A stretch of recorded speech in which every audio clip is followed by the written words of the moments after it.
Welcome everyone to the second episode of the Titan Alumni podcast, where I go around and interview different alumni, whether they're teachers on campus, they're celebrities who graduated from Cal State Fullerton, or they're just the day-to-day office worker. So I'm your host, Ahad Hussain, and I'm joined with Professor David Christian. Hello, everybody. And we're going to talk with him for around an hour and get his insight on his time at Cal State Fullerton, and since he's a teacher here, why he decided to teach here. So first off, what classes do you teach here? I teach in the Women and Gender Studies department. I teach Women and Gender Studies 100, Introduction to Gender Studies and the Humanities. I teach 302, Introduction to Women's Studies. I teach 340, a Masculinities class. I teach 360, the Politics of Sexuality. And I've taught a senior seminar on gender and trauma. You're mainly focused on gender and women and gender studies. Yeah, I've taught for the Liberal Studies department in the past, and I've taught for the University Honors Program also. So you graduated back in like the late 90s? Yeah, I was 90. It's odd, I don't remember. I think technically my diploma is January of 98. So like my last semester was fall of 97. So what did you graduate with? What did you major in? I got a double major in philosophy and literature, and I picked up a lot of units in psychology and religious studies. And then I did come back and do a graduate degree here. What did you do the graduate degree on? It was in the English department. So was there a women and gender studies like class or course? Because that was around 20 years ago. When I was here as an undergraduate, my first semester was 93. I think, thinking back on it, the philosophy department had like an introduction to women's studies at the time, and there were probably one or two departments that had women's studies classes. It didn't really become like a program until the early 2000s. And you got your master's right after, or did you take a gap before getting your master's? I took a small gap, which was about 2 years, but it took me 5 years to do my master's degree. I was teaching full time, so I was kind of a part-time student doing like one class at a time. So to some degree, it felt like a larger gap because it was 7 years from when I finished my undergraduate till I got my master's degree. So you were teaching here while also taking classes? No, well, I finished my master's degree. I got a California credential, and then I started teaching at a prep school. And I taught there for 7 years. And it was probably about year 3 there that I started my master's. And then when I left the prep school, I came back and finished my last year here. So you weren't teaching between getting your bachelor's and your master's? I was teaching at the prep school, but not here at Cal State Fullerton. So you would just go back and forth between class here and teaching over there. I see. So what made you go for women and gender studies in particular, since you didn't really take a class or like major in it? It's a rather odd story. When I came back to Cal State Fullerton to finish my master's degree, I was working at Aloha Java, the coffee shop down there. And I started to become friends with some of the people who are in women gender studies. And I did a couple guest lectures and classes. They knew I had taught. They kind of knew my background in philosophy and psychology and literature. And it kind of just unfolded from there. And then my last year as a grad student here, my last semester, they made me a GA. And I taught a class as kind of like just getting some experience. And it just kind of turned over into a job. I'm incredibly blessed and incredibly fortunate to have my job and how it kind of unfolded for me. Yeah, it seems like it is a good fit for you, like anywhere from like philosophy, psychology, or women and gender studies. Yeah, women and gender studies is this very kind of interdisciplinary, multidisciplinary subject. So it's a little philosophy, it's a little psychology. Yeah, it's a bit of everything all mixed in. So there's a little literature in there. So to me, it's a great place. It's like kind of get to use all these different intellectual interests, but it all kind of gets focused on gender. And so it's really interdisciplinary, but there is this kind of home theme or topic of gender. Also with teaching, how did you get into that? Was that always like a passion of yours when you got your bachelor's, or did you plan on doing something else? No, this is one of those honest to God stories. I was a senior in high school, and I wasn't a great high school student. I had a really good business. He taught general business, and he taught a business law class. And I was a senior. His name was Mr. Boats. And one day he was just kind of asking a couple of us seniors, like, what do you do after you graduate? And I was like, I want to go to, Cypress Community College probably. He's like, well, what do you want to do? And I was like, after taking your business class, I was thinking I either want to be a lawyer or a teacher. And Mr. Bullets kind of did this like pause for a moment, kind of looked at me, kind of thought for a second, and he goes, Dave, you might be a really good lawyer, but you'd be a great teacher. And I was like, I guess I'm going to be a teacher. And so originally the plan was to be a high school teacher. Figured I'd teach maybe some history or literature and then coach basketball. But it was my senior year of high school. It was that one moment. And I don't know what he saw in me, but once he said, I was like, okay, I'm going to be a teacher. And I kind of never looked back. Teachers do have that effect on students. Like they can just tell what a student is going to be or what would be great in. Yeah, I think teachers see it in students, but I also think like as a teacher, he kind of knew. I think his daughter was a lawyer. And so I think it was kind of like, yeah, you'd be okay at that law thing. I know lawyers, but you're a teacher.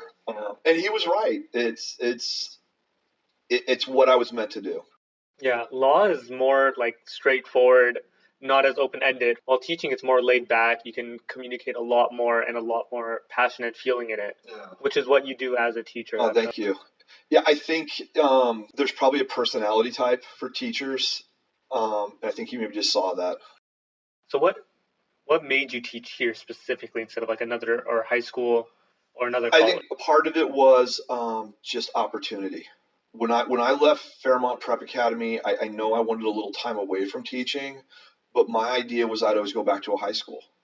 And this opportunity kind of just fell in front of me, and so I was very blessed that way. But Fullerton has always kind of been a home to me. My first semester here was, as a student, was fall of 1993, and it just kind of felt like home. And so when somebody offered me a job teaching here, it just felt like, well, yeah, this would be a great place to teach. Yeah. And so Fullerton's just always kind of had that feeling for me. And I think it's one of the reasons I love teaching here so much is I was an undergraduate here. I was a grad student here. Fullerton has given me so much. I feel like this is where I belong.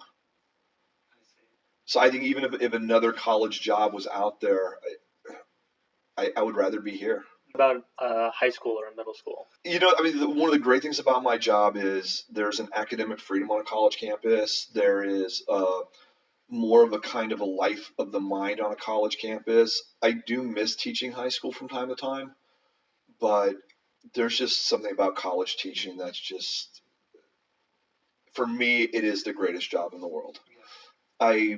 I've at times thought, I spent my first 7 years teaching at a prep school, teaching high school students. Maybe at the end of my career, maybe go back to teaching high school for a year or two. But college is where it's at for me. High school teaching is more structured, right? With all the learning and all the classes being picked for you. It's much more structured. I was very blessed. I was at a prep school that had really high-end AP IB classes. There was a lot of academic freedom there. To be honest, the thing about high school teaching, it's the students are great and wonderful and magical. At high school, you're dealing with parents. You're dealing with a lot more administrative demands. Also, high school teaching, from what I get a sense from my friends who are still high school teaching, is it's gotten to like it's 50% teaching, 25% babysitting, and 25% kind of doing social work and counseling. And so they just kind of feel like they're not just teachers, they're doing multiple jobs. And so sometimes the subject matter or the learning kind of at times gets placed on the back burner because as a high school teacher, there's so many other responsibilities. Yeah, it seems like it. Since high school students are going through a lot, there's so many different changes that are happening that they need to find their way also. And then like parents come into the equation also. And then there's a large responsibility on the principals and the administrators to keep everything structured, to keep the parents happy at the end of the day, which then affects the way you teach, how you have to teach, and all. Yeah, I think that word structure, when you think about high school, is probably the big difference. There's a bell schedule. There's the bells that go off at a high school. We don't have bells here at Cal State Fullerton. And when you're a high school student and you walk on that campus at 8 o'clock in the morning, you're pretty much in classes back to back to back to back to back. You get those little passing periods in that lunch period, but college students, they may roll on the campus, have an 8:30 class to 9:45. They got a break from 10 to 11:15. And Cal, Cal State Fullerton universities, there's so much more space. It's not as structured. You have down times. You're not back to back. You're not in a class 5 days a week. And so, yeah, there's a lot more kind of freedom and a lot more space on a college campus. But even if you are like back to back and 5 days a week, it is your own choice. Like, yeah, so there's structure, but there's freedom in that structure that you don't really get as a high school student. Like, personally, I like the whole 5 days a week, 8:30 to 1 o'clock. My classes are, but it's freedom now. Like, I have the choice, I have the free will to say no and do something else. Well, before, even though I liked it, it still wasn't my choice to do that. I think there's a freedom that comes with being a college student. It's the little odd things in life or in a job that can drive you nuts. I do pass around an attendance sheet in my class. I want to hold students accountable, but I don't have to take attendance. If when you're in high school, first 5 minutes, you're taking attendance, you're doing the bubbling sheet, somebody sends it up to the office, they scan it's, or you're doing it on a computer. I like the fact if I forget to pass out my attendance sheet, it's no big deal. And so those are the kind of freedoms, or to some degree, the lack of structure that you have at a college that is just so liberating and fun. Yeah.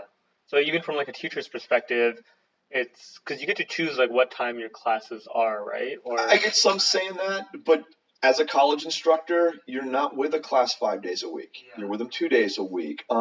There's a lot more, classes can be Monday, Wednesday, Tuesday, Thursday, Monday, Wednesday, Friday. There are night classes, there are afternoon. So yeah, you have a lot more freedom to kind of say to your department chair, I would ideally like to teach at this time, or I would like to teach on these days, or this class would work really well in a 3-hour block. And so there's so much more freedom. The freedom of the student also affects the student-teacher relationship, and then there's the freedom of the teacher that also affects that relationship.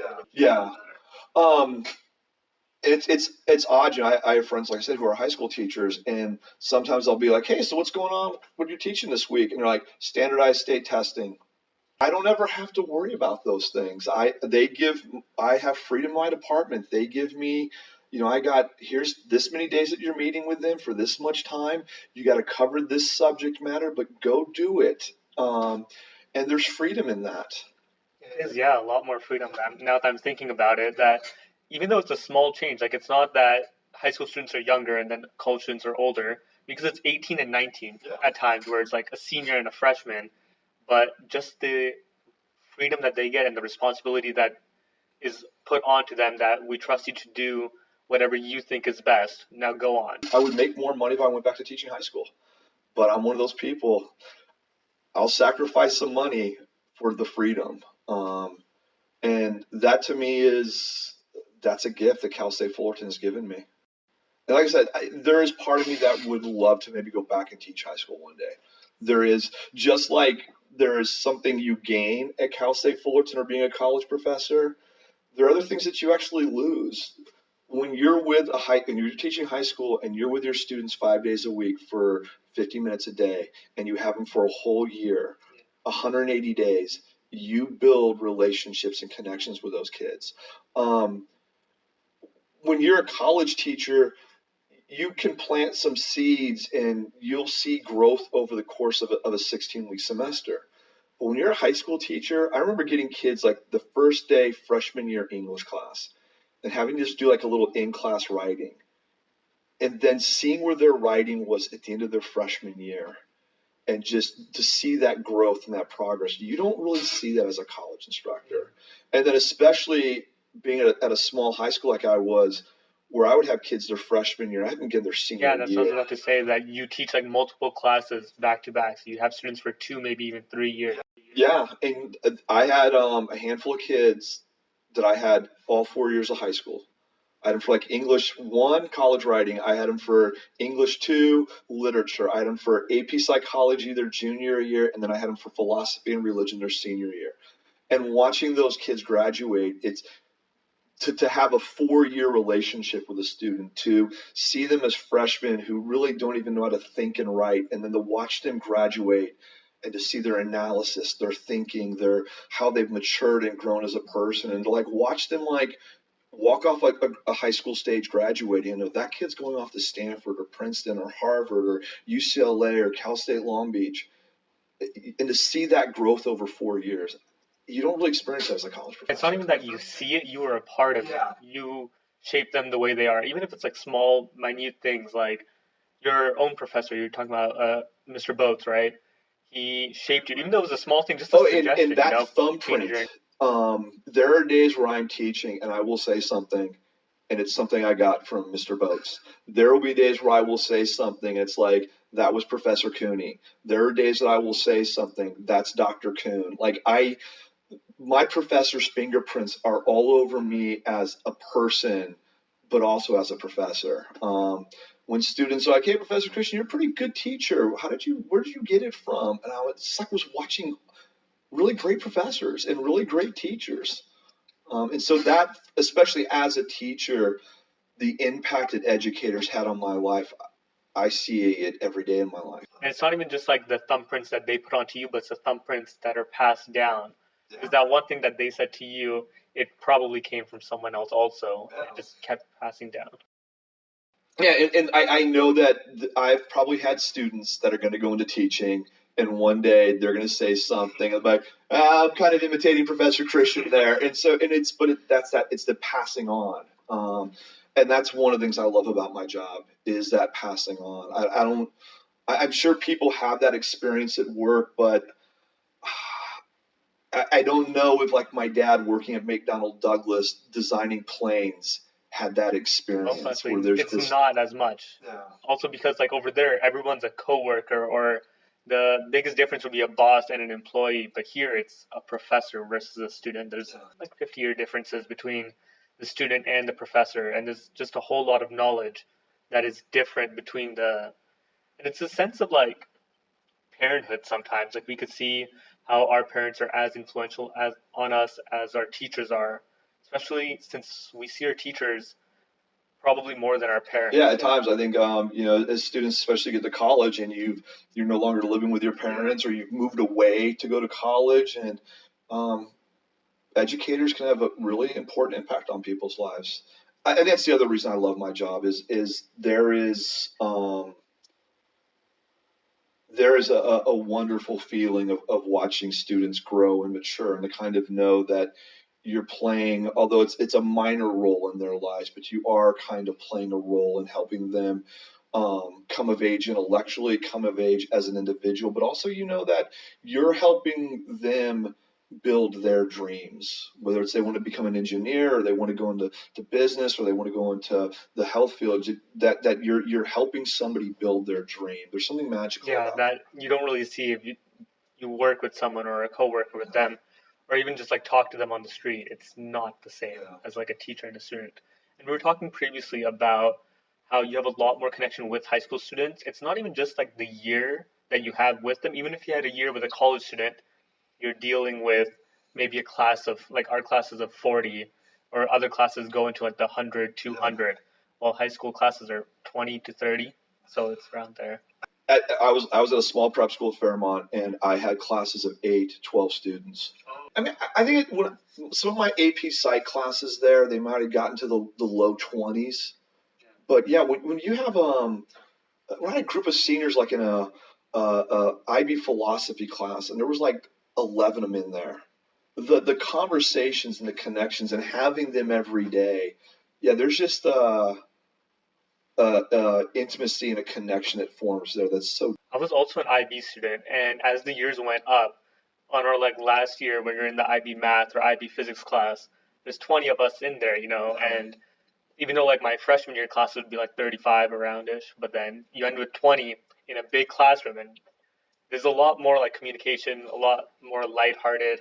It's a lot better. It feels more flexible in the sense of it's like sort of like college at that point, but that's like the trade-off that you were talking about from teaching at a college versus a high school. Yeah, I think probably to some degree I learned to be a good teacher at the high school, teaching some of those IB classes with smaller groups of students where they're going to ask you questions in a way. You're going to engage with them in a way that it really challenged me as a teacher and kind of taught me how to become a good teacher. So you were an IB student? Yeah, I was. Were you local here?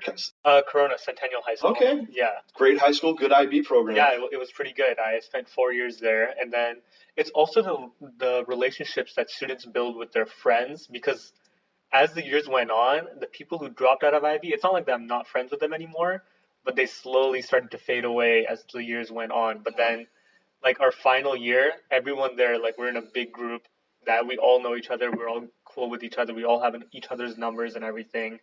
And there's just that friendship that builds there. And then with the teachers, they're a part of that too. Like all the jokes that we make, they're still there. Yeah, that you build that, like an IB cohort becomes like a group. It's like a sports team in some way. Yeah, it does become somewhat like that. It seems so connected now that I think about it. Like you spend 4 years, sometimes even 6, because my middle school also had the IB program. It's just 6 years of it just thinning out and getting to like the center 20, 30 people. Yeah. And then I'm still super, like my closest friends were in the IB program all throughout the years.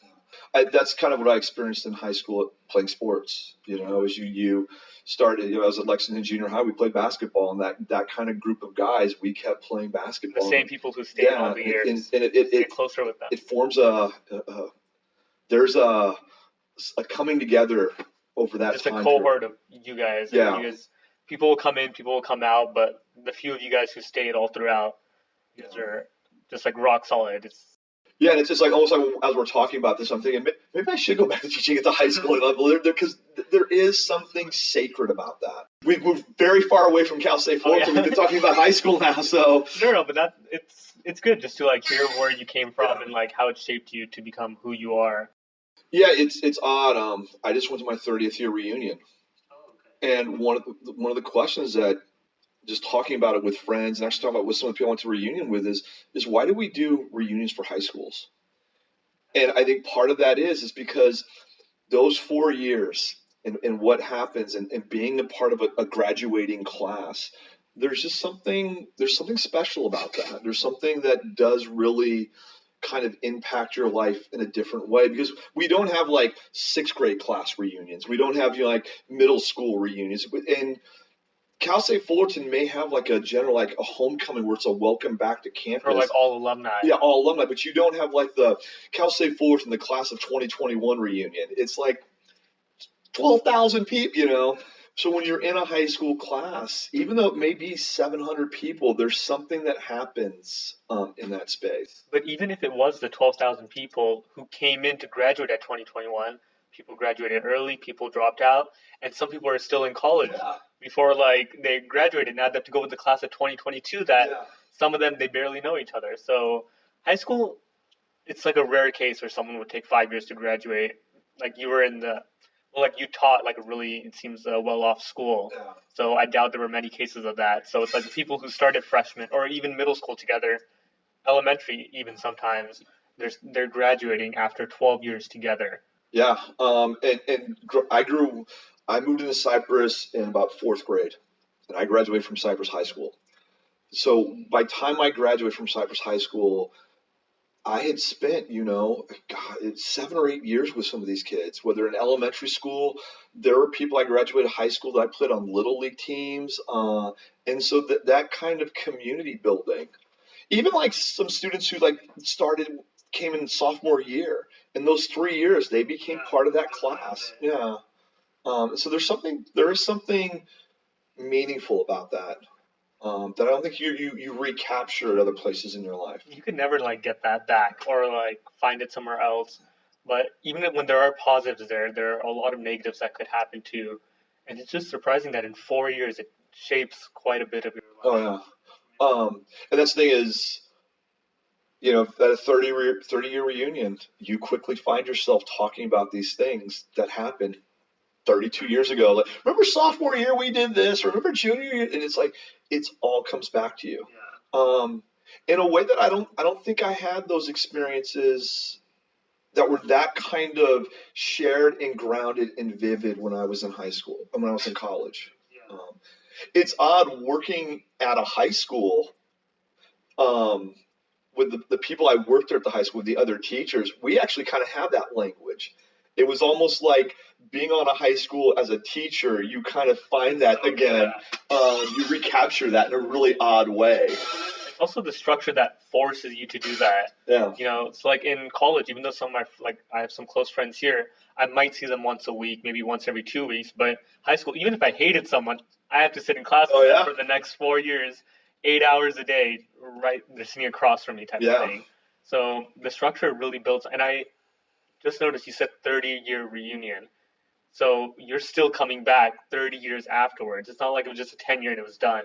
Yeah. It keeps coming back. Yeah, it's it's like every 10 years it seems like. But the other thing was there were people there who they still regularly hung out with their friends from high school. And that I still have 4 or 5 buddies from high school that I regularly talk to and see. And so those connections that are formed there, maybe a better word is forged there, Yeah, it seems like that's a better word. They stay with us, I remember this speaker talking once, and he said, most of us will spend the rest of our lives either trying to outgrow or live up to who we were in high school. There is something about that time in our life. It's just weird to think about that so young, because it comes from 13 to 17-ish, those 4 years. And it's just weird. It's just that it's kind of shocking that those 4 years are the most important of your lives. Yeah, I think I can look at my life at 4-year blocks, and they all seem very, very important. The difference about high school, it's like you said, it's that shared thing. Yeah. I could randomly pick 4 years as a teacher here at Cal State Fullerton, but colleagues come and go. The students change. I teach in different buildings. High school, it's kind of these 4 years that are so seemingly defined and structured, and they have a vividness to it. That's just kind of different.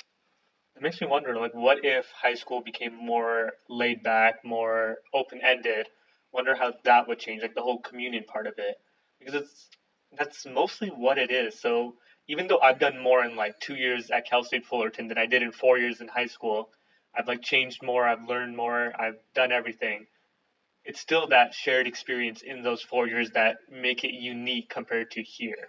I sometimes I never want to be old guy, get off my lawn, or that, things were better in the olden days person. But I do sometimes worry when I see kids who are doing stay-at-home school, although there can be a great value and it can be very, very important and meaningful form of education, that they're maybe losing that high school experience. I also get a little worried what's happening when kids are doing charter schools, and they're driving 40 miles away from their house to a school. And it's for me, what was magical about high school is we all lived in Cypress. We all went to Cypress High School. And so what happens as we go to more online education for high school students is high school districts kind of get more fragmented as more charter schools come up. I imagine we're going to move to more hybrid stuff where you have a home school that you go to maybe 2 days a week, but then you do stuff at home online. Yeah. And flipped classrooms type of thing. Yeah, flipped classrooms. And I just kind of wonder what's that going to do for kids not having that experience. I can imagine there's some people listening to this podcast right now. It's you guys are romanticizing this. I wish I didn't have to go to school every day when I was in high school. But I liked it. It was good. And it's also, the students you're talking about who are homeschooled, they missed out on something, but they never experienced it. So did they really miss out on it? If they don't know what it's like, then it's just a romanticized idea for them. That's what high school could have been, but would it have been what it was? So could you really miss out on something that you never did? I think about these things, and there's always that kind of part of me. It's since I've had the experience, I know what experience X did for me. And even if some of it was bad and some of it was painful and some of it was overwhelming, I kind of do feel at times I can say, you know what, I've had the experience. I know that my life would probably be different, maybe a little better, but not having that experience would be a loss in my life. And so I sometimes think I can say, you know what, I can see all the problems with high school and the issues that come up with high school, but at the end of the day, I think it's an experience that somebody should have. That person may not know it, but it would be one of those things where it's like, no, having experienced it, I know there would be something that would be missing had I not experienced it. But that's you and me. We both had a high school experience that changed who we were. But have you ever had like some friends, or maybe they're not friends, but they're like the quiet type, back in the class, never talk to anyone? Do you think their high school experience also shaped who they were, or since they were so um, separated from what was going on, like they didn't go to any events, they didn't talk to people much, do you think it still shaped them? I think there probably are some people that maybe they would have been just as good, better off without going to school. But I tend to think about it this way. Not to get sidetracked here. Not that we already aren't. Yeah, I know. Okay. I have a fear of flying. I don't like flying anymore. And so I haven't been to Europe in 15 years now. And I have friends who go and travel all the time. And I know how it has enriched their life. And so when they kind of say to me, hey, Dave, having not gone to Europe, you're missing out on something. I can't in good faith sit here and be like, no, but I'm getting experiences in my house. And because I haven't gone to Europe in the last 15 years, or I never went here, well, I don't know what it means to miss that experience. And so it's a neutral thing for me. Part of me knows like, no, you know what? I would be missing something due to my fear of flying, not traveling. And so I think it's not one of those things like, well, because I haven't been, I don't know. Part of me is like, no, I kind of do know that those things would be enriching. Does that make sense? But I mean, you've already experienced going to Europe, though. Okay, but there are places like I've never been to Machu Picchu. I've never been to the South Pole. But I mean, you're a different type of guy. You're the one who would be experienced by going to these. You're interested in it. You feel that it would shape you, and you know that it would. It's not that you feel it. You know that it would shape you. And I guess that's what the argument I'd make about high school is. I know it would shape you. It would be a value added experience. Even if somebody says, came to me and say, hey, look, David, my job that I want to do does not require college education. I don't really like reading books. I don't like writing. And so going to college would be a complete waste of time. I'm like, no, it wouldn't. It would be a value added experience. It may not be a value added experience in terms of your professional growth because your job doesn't require a degree. Maybe it would be something where you'd be like, I don't like writing. I don't like reading. I don't like blah, blah, blah, blah, blah. I could still say, look, going and doing it would be a value added experience. The skills that would refine a little, even though they might not be directly applied to your job, you'd be better for having those skills. The people you would meet would be better. The ideas that you would be engaged in, even if you just sat in the back of the room and didn't, that experience would be value added. Just watching things happen in front of you. Walking across a campus, interacting with people, the kind of rigor and discipline of getting up every morning and going to class, it would be a value added experience. Even if it's not like initially realized, it builds on you later on. It'll be like that one of those thumbprints that is just there in the back.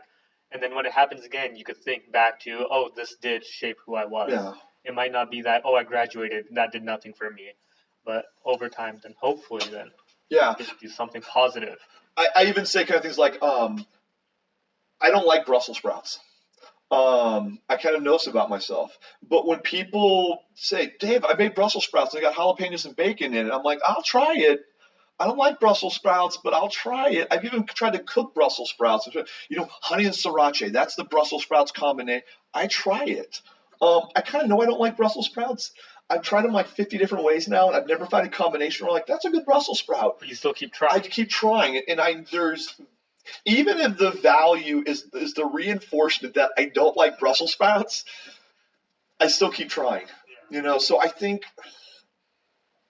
I know what you mean by the kid who never went to high school, was homeschooled, wouldn't know what he's missing. So is he really missing it? Part of me is saying, yeah, I kind of think he is. But I could be totally wrong about that, which I think I am about most things. No, but this one, I see. You sort of changed my mind on that. Like, I can see it from your perspective where you think that they would still be missing out on it. And even though it would be value added, it doesn't value doesn't need to be positive, right? Value could be a negative value. So it could be positive that they didn't go to high school. Yeah. Because there could be something that just changed the way that maybe they were homeschooled because they were bullied in middle school, and then they were protected from that. It would be value, but a negative value added to that. Yeah. There could be like a value that there's something valuable about you being protected and insulating from the bullying, because we don't want anybody to be bullying. And I can see why for some kids preventing that is a valuable thing. But there are also some other little things that they're going to kind of lose out on. And so there is something gained by protecting the kid or insulating the kid or creating a safe space for them, or maybe their educational goals weren't lined up with what public high schools were teaching, and they could get that online, but there still seems to be something missing. And like I said, I don't like Brussels sprouts, but sometimes eating them reminds me, it's kind of a negative thing. Oh, this doesn't taste good. It's a negative experience, but there's something value added. Well, I know I don't like this. That's true. And I know, even though I've tried it multiple times, because there have been things that I didn't like the first time, didn't like the second time, didn't like the third time, and then I kind of acquired a taste for it.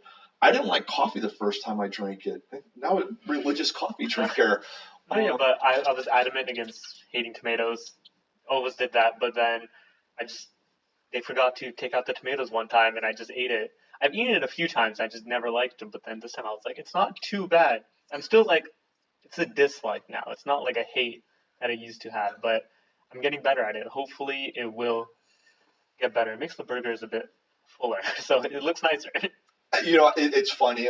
You say tomatoes. When I was a little kid, I hated tomatoes. Oh, you did too? I like ketchup.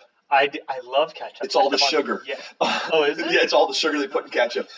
I didn't like tomatoes. I didn't like tomato on my. I like macaroni and cheese, but I didn't like regular spaghetti with tomato sauce. And one day my mom was just fed up with me. I was about 11. She's like, "You're eating lasagna tonight," and I was like, "I'm not having lasagna." And I don't know what it was. I took a bite of it, and I was like, "I like the cheese in this. I like the noodles." And all of a sudden, it was like, I kind of like lasagna. And then it was like I started adding, marinara sauce to pasta. I kind of like spaghetti with pasta sauce. And then all of a sudden it was, well, I used to not like salsa because it has tomatoes in it, but I now like, and so we do evolve and change. I used to do the weirdest thing. I would pour a bowl of salsa and I would just dip my chip. I wouldn't scoop. I would just dip my chip to get the flavor of it, but I just hated tomatoes. You didn't want the tomatoes? Yeah. So I would just toss like a bowl of like perfectly good tomatoes, but I would just eat the onions, eat the bell peppers, eat the sauce. Yeah. I like the onions, I like the bell pepper, I like the vinegar, I like the salt in it, and I like the pepper in it, but I don't like the tomato sauce. Yeah. Just dipped it in, just ate it, and then I would tell my brother to like just eat the tomatoes, Yeah, you can have the leftovers. I'm leaving you the tomatoes. Yeah. So it's a lot better like that. We're gonna go on a quick commercial break. Okay. All right. And we're back from our commercial break with Professor Christian. And now we're going to ask about his experience at Cal State Fullerton and how that specifically shaped who he is now. When I transferred from Cypress Community College to Cal State Fullerton, I think I kind of finally found my way as a student. Like I was like, I'm going to major in philosophy and literature. I was kind of finding my way into what it meant to be a college student. I was 23 by then. I think what Cal State Fullerton gave me was, and what I got out of Cal State Fullerton, it was when I kind of intellectually came of age. It was when I really started reading and I started thinking and I started taking school seriously. So I think the big thing I got out of Cal State Fullerton was probably the practical thing of that's when I really started to intellectually kind of get it. I see. And you said you transferred to Cal State Fullerton at 23? Yeah. I started at Cypress College at 19. I was there for 4.5 years. When I said I wasn't a good student, I mean, I was not a good student. I had some learning disabilities and some other issues, and I wasn't a good student. And it took me 4 years at Cypress College to kind of get to a place where I was ready to be a college student. And then my first semester here, it was like a transitional period, but by spring of 94, I'd been here for one semester. I was finally like, okay, now I'm ready to be a college student. So it like just clicked for you one day. It clicked for me. I think part of it was a little getting older. I think part of it was finding the ability to actually start doing the work. I think part of it was kind of getting to a place where my learning disabilities, I had a little better feel for them and how to navigate them. And I think I was just ready. I I know this is probably bad to say on Titan Radio or a Titan podcast, but the Fullerton in 4 thing, I think there are students who can come to Cal State Fullerton and get done in 4 years. I think there are other students who come here and they might need 5 or 6 years. I know I was not ready at 18, 19, 20 to be a great college student. And you came in when most people would be graduating. Yeah, I transferred to Cal State Fullerton at 23 when technically I should have been graduated. Yeah. And then it still took me another 4 years here almost. And so, but that's what Cal State Fullerton gave me. It gave me the space to kind of intellectually come of age. Yeah, I feel like there's a bit of an issue nowadays. Even on our Titan portal now, whenever you log in, it's a pop-up that says take 15 units a semester so you can graduate in 4 years. They're really pushing it. And I feel like it works for some students, like the whole structure thing we were talking about before. Some students it works, but for some students, like getting reinforced with these ideas, maybe they do need a little gap, like you said, or a little longer time, since you spent 8 years studying before you got your bachelor's. Yeah. So it's different for each student. It's different, and look, I understand for students saving money. Each semester you're writing a check. I understand that for a lot of students there is a desire and drive to get out into their professional life at 23. You want to start working and making money. I understand that from like the university standpoint and from the taxpayer standpoint, it costs money every year to have a student here. But the reality is some of them just aren't ready. They're not ready at 18, 19, 20. And if we are kind of forcing them to take 15 units a semester and they're overwhelmed, they're probably not doing their best in all their classes, they're probably starting to lose some confidence. I think the thing that was so great for me was by taking sometimes at Cypress College just 6 units or 9 units, I was able to get B's. And I was like, okay, I'm not a C student, I'm a B student. I can do this. And that confidence slowly built. After my first full year at Cal State Fullerton, I took a year off. When I came back, I only took 6 units. I got A's in both those classes. And what I started realizing is I can be an A student. Yeah. I just can't be an A student working 40 hours a week and doing 15 units. And so I understand every argument for Fullerton and 4, take 15 units. But not everybody's there. If college is a manufacturing plant making cars, and to save money only, we were saying we need to get these cars done quickly off the production line. Just not 100% ready. Yeah, it's not ready. It's not its best car. It's not its full potential. Yeah. It could have been worked on a bit more, a bit long. It would have cost more. It would have taken more time. But at the end, you get a better product. Yeah. And a more consistent product. Yeah. Working out better. And that's the thing is I think some students, it's, if you've ever done baking, you take something out, you put the little toothpick in your eyes, it needs a little more time in the oven. Sometimes things just need a little more time in the oven. I kind of felt like I was a student, it's like I needed a little more time in the oven. I was a little slower at learning. It took me a little longer to read things, and I am, to kind of bring this conversation back, one of the reasons I love teaching here is I'm so thankful for Cal State Fullerton for everything they gave to me. They gave me 4 years to do 2 years of college, and that's a gift that allowed me to go on and be successful in life. I feel like I owe something back to Cal State Fullerton. So when you say like, why do you want to teach here? It's because I feel like I owe something to this university because they gave me a couple extra years in the oven to bake properly. Yeah. I never felt like my professors were like, come on, get out of here. You got to speed this up. Let's go.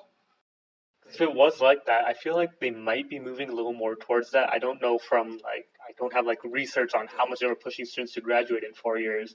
But from what I see, with the posters and with the portal reminders that take 15 units, they'll graduate in 4 years. I don't know how that is affecting students, and there's no way to tell as of now, but definitely if students are struggling or just need more time, everyone is different.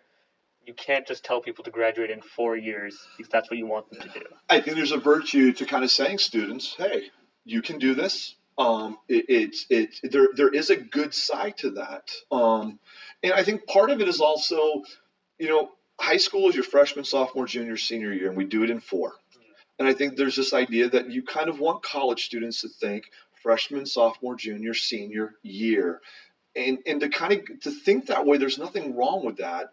There's nothing wrong with motivating students. Yeah, pushing them is good. It's good. It's just, and I think sometimes that motivation is like, you can do it, but not everybody can.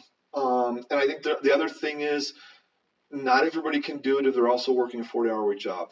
Yeah, definitely. It's not possible. Yeah. That's not possible. And so I think there's a virtue to motivating students to let them know this is costing you money. The quicker you want to get out into your career, when we have programs here to support you. If you want to do 5 classes a semester, we can help you with enrollment. We can help you.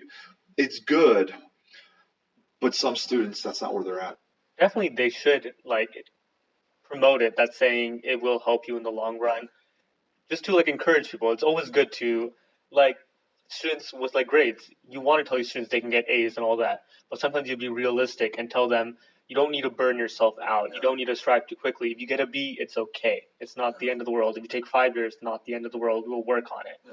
So I feel that would be a good thing to also let out, maybe in a smaller note, but just to let the students who need more time, just to reassure them that it's okay. Yeah, and I think there are other ways to do Fullerton in 4. If you said, hey, remember summer classes, take one a summer, that can shorten your time here. We do offer intersession classes. And this is my own bias. I just know at 21, 22, 23, I wasn't ready to be taking 15 units of college classes each semester. I just couldn't. Yeah, especially while working too. Yeah. It's not possible with that. So it seems like you did have a good college experience. It seems like you took control and took it head on. I had an amazing college experience. The classes I took, the professors I had, the friends I made, the people I met along the way. I am so blessed and so fortunate. I have people who sometimes say you're discounting your own work, Dave, but I was so lucky. I was so lucky and fortunate. And a lot of that luck and fortune was being at Cal State Fullerton. So is there anything that you would change or would do a little differently if you could go back and just tweak something? I'm probably going to just undermine everything we said. Part of it is I would say I wish I would have worked a little harder. I can kind of look back and be like, I probably could have given a little more there. And I don't mean a little more an extra 20 hours a week. I mean, I can sometimes look back that little overnight assignment that I did for that, I probably could have given an extra 20 minutes there. There were times where I was I probably could have given another 30 minutes working on a reading assignment. I could have got so I think not I needed to work harder, big picture. I wish I would have worked harder on the little things. I guess the best way of putting it is I wish I would have spent a little more time sandpapering. You're content with the final product. Yeah. You just could have refined it a little bit more. Yeah. I think that, refining it, sanding it down. And I think the other thing I wish I would have done more in college is there were so many amazing dynamic people around me. I wish I would have gotten to know people a little better. Students are sometimes shocked when I say this. I'm actually a really shy person.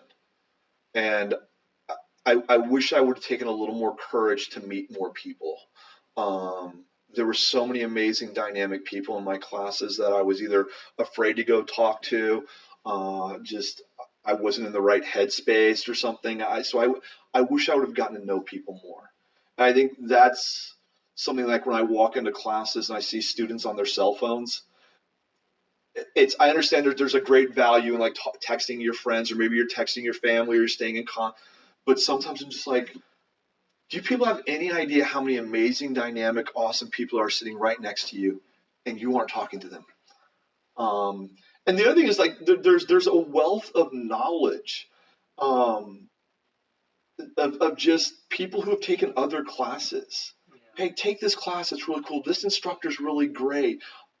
So I wish I would have taken more opportunities to get to know the people around me. Because I look back and I know how many amazing dynamic people there were. So I wish I would have dedicated a little extra 15, 20 minutes a night to little things, and I wish I probably would have gotten to know the people around me better. But it's nothing like major because you're in a good position right now. You're satisfied with where you are. You're happy with that. So it's not like you would have changed your major or you would have looked into something else.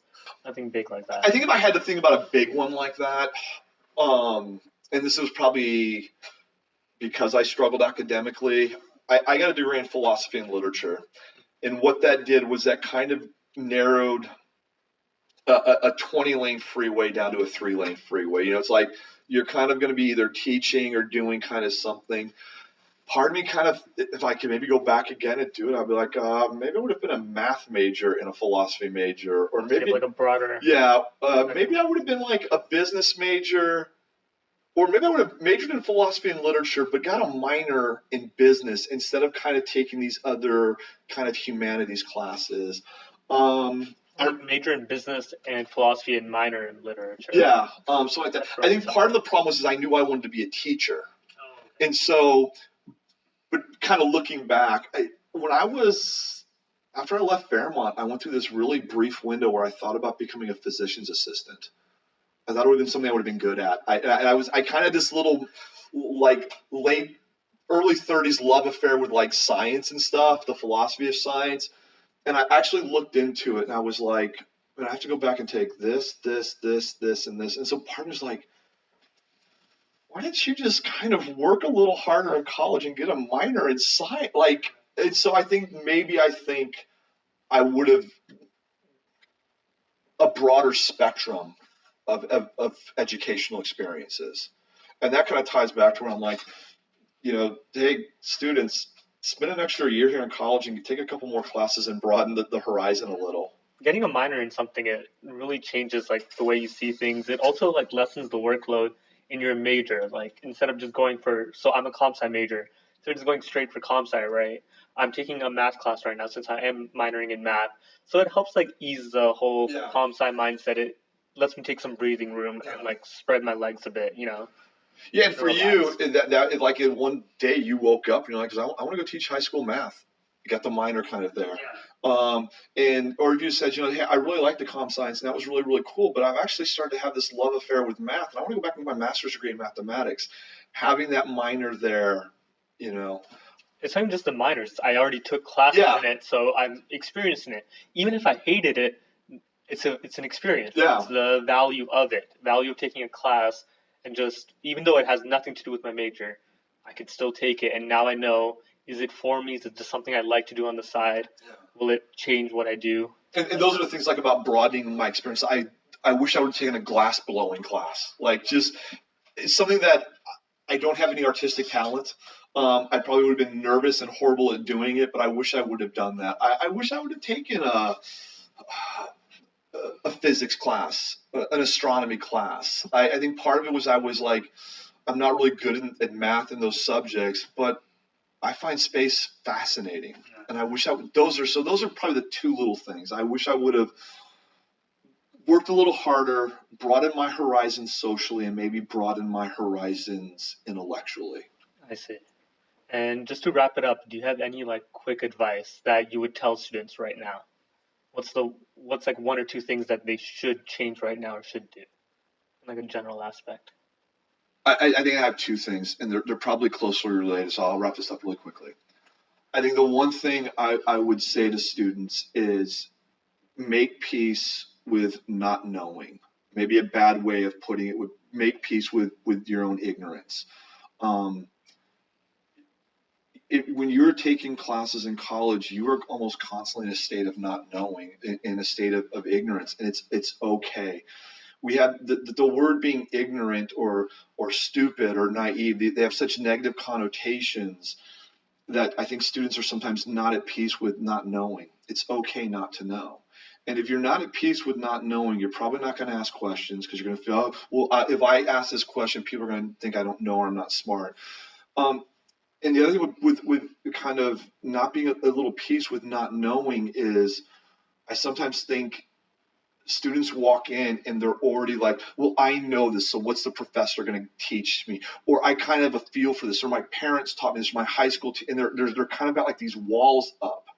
And so I would say kind of surrender that you don't know. It's okay not to know.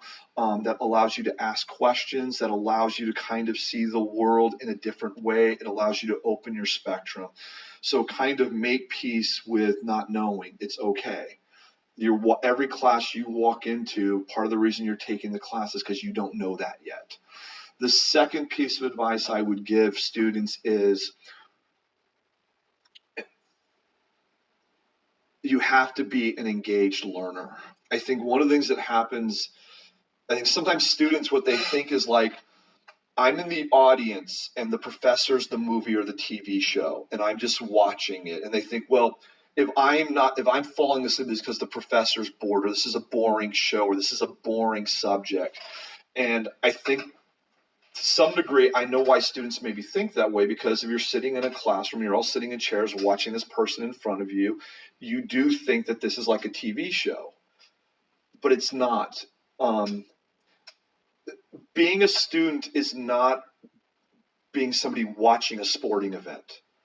Being a student is you're supposed to be participating in the game. So my advice would be make peace with not knowing and get in the game. You are not somebody watching the game. You're a participant in the game. And that's probably the biggest thing I see in students is they think they are part of the audience. They aren't. They are part of the show. That is really good advice with that, since a lot of people, they think it's a boring TV show. I'm just bad at watching, but it's an interactive one. You communicate back and forth with the professor. It is like a game that you do play with them, but there are boring professors, but you can change your side of it. Like if it's a boring game and you're in the dugout, you make it interesting. You're next up to bat. Yeah. Jump in the game and do something else. And the other thing is like, some I'll be the first one to admit there are probably things that I have to go over in a class that they can be a little boring. They can be a little rudimentary. They can be but if you're engaging in it, if you're asking questions of yourself, if you are kind of in a dialogue within your own space about what's going on, that's going to make it a little more exciting. When I'm watching a football game, I'm sitting there thinking, okay, what's the team going to do? Are they going to throw on this? Are they going to pass? Are they going to run? What are they going to hand off? What's my defense going to do? If I was the coach in this situation, what would I be doing? My team's down by 10, and there's 4 minutes to go. Could we get 2 touch? I am watching it in an active way, and so I'm not just sitting there going, and so like you said, if you're in a dugout, you're watching, at least be thinking, hey, if we get a guy on first, we can do this, or that's being engaged. You be in the game. So that is really good advice with that. And so with that, on that note, we're going to wrap it up. So again, thank you very much, Professor Christian. It was a really fun conversation.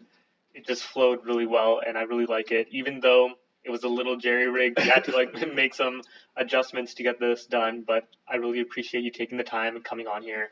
Oh, well, thank you for having me on your podcast. I know this is episode 2. Yeah. Good luck with this moving forward, and maybe bring me back for episode 102 or something, That'd be really nice to catch up on it, and then you could also see how I grew with the podcast. We can see how the podcast has grown. Yeah. Bye, everybody. All right. Thank you very much, and tune in next week.